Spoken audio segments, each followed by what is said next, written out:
रंग लगाए रे। हसत नाचत मन ला बहलाए रे। बाजे नगाड़ा दनादन आए बंसी के आवाज, दारू भांग के नशा चढ़े भूल गए लोग लाज। अरे रमजानम रे ओनो भांगलानम रे। फागु गावे ऊंचा सुर में तूरी मन नाचे तीर, गली गली में भाग बगर गे लागे है अब्बड़ भीड़। अरे झूमव रे अरे नाचव रे।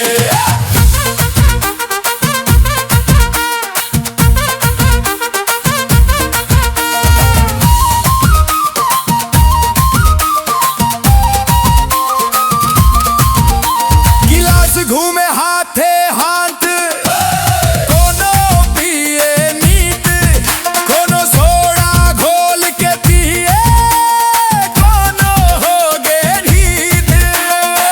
एक बोल के संगी पी गे बैग चार, गाली ठिठोली हंसी में घुल गे मचे रंग के धार।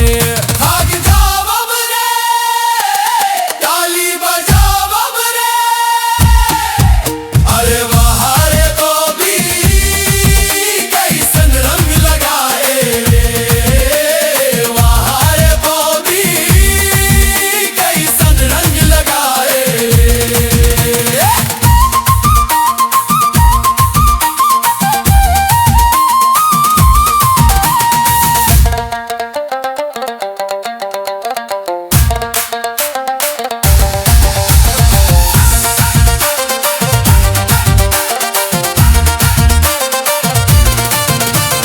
ढोल नगाड़ा मन हर्षाए,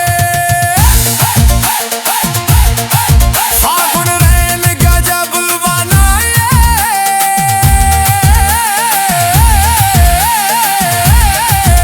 अरे बहारे तो भी कैसन रंग लगाए रे। छत्तीसगढ़िया भाग सुनाए।